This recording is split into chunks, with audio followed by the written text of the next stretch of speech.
Hello friends, હું સ્મિતા લીંબડ તમારું સ્વાગત છે મારી ચેનલમાં। આજે આપણે બનાવીશું ભરેલા મરચાના ભજીયા। તો આ ભજીયા ટેસ્ટમાં ખૂબ જ સરસ લાગે છે અને બનાવવામાં એકદમ સહેલા છે। તો આ ભજીયા બનાવવા માટે એકદમ ટેસ્ટી અને ચટપટો મસાલો બનાવીશું। તો એ મસાલો આપણે એકદમ નવી રીતે બનાવીશું, જેનાથી ભજીયાનો સ્વાદ ઓર વધી જશે।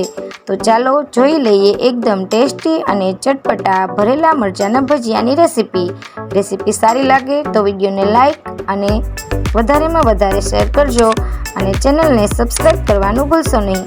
તો ચાલો ભજીયા બનાવવાનું શરૂ કરીએ। ભજીયા બનાવવા માટે મેં આ 1 વાટકી જેટલું મિક્સ ચવાણું જે માર્કેટમાં રેડી મળે છે તે લીધું છે। આશરે વજનમાં 50 ગ્રામ જેટલું ચવાણું લીધું છે। ત્યારબાદ તેમાં 1 ચમચી જેટલું લાલ મરચું પાવડર, અડધી ચમચી જેટલું મીઠું,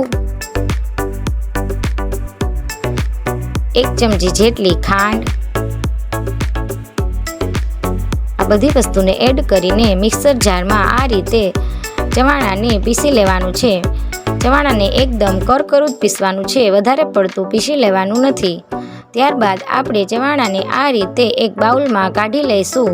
તમે જોઈ શકો છો ચવાણું એકદમ સરસ રેડી થઈ ગયું છે।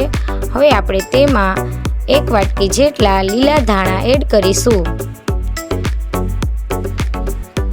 ત્યારબાદ 2 ચમચી જેટલું તેલ એડ કરીશું। ત્યારબાદ 1 લીંબુનો રસ એડ કરીશું। હવે આ રીતે હાથની મદદથી બધું બરાબર રીતે મિક્સ કરી લેવાનું।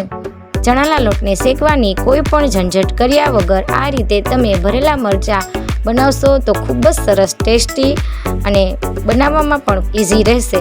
હવે આપણે આ રીતે મરચાંને વચ્ચેથી કટ કરીને તેમાંથી બી અને નસોનો ભાગ કાઢીને આ રીતે મસાલો જે રેડી કર્યો છે તે ભરી લેવાનો। તો મેં આ રીતે બધા મરચાં રેડી કરી લીધા છે। હવે આપણે ભજીયા બનાવવા માટે તેના લોટને રેડી કરી લઈએ, જેના માટે મેં આ એક તપેલીમાં 2 કપ જેટલો ચણાનો લોટ ચાળીને એડ કર્યો છે।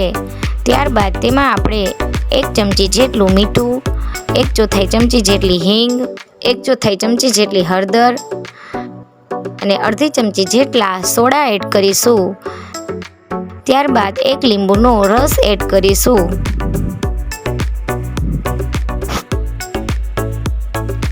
લીંબુનો રસ આ રીતે એડ કરવાથી ભજીયા એકદમ સરસ બનશે અને જરા પણ તેલ રહેશે નહીં। હવે આપણે થોડું થોડું પાણી એડ કરતા જવાનું અને આ રીતે લોટને રેડી કરવાનો છે। લોટમાં જરા પણ ગાંઠા રહે નહીં તેનું ખાસ ધ્યાન રાખવાનું છે અને આ રીતે લોટને રેડી કરવાનો છે।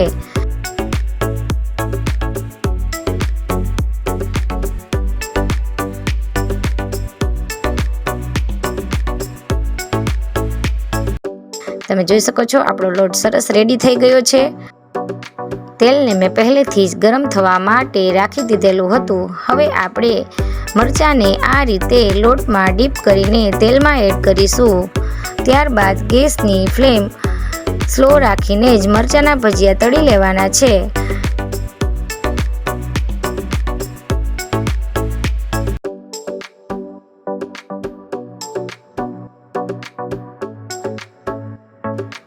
તમે જોઈ શકો છો ગેસની મીડિયમ ફ્લેમ પર જ મરચાં એકદમ સરસ રીતે તળાઈ રહ્યા છે।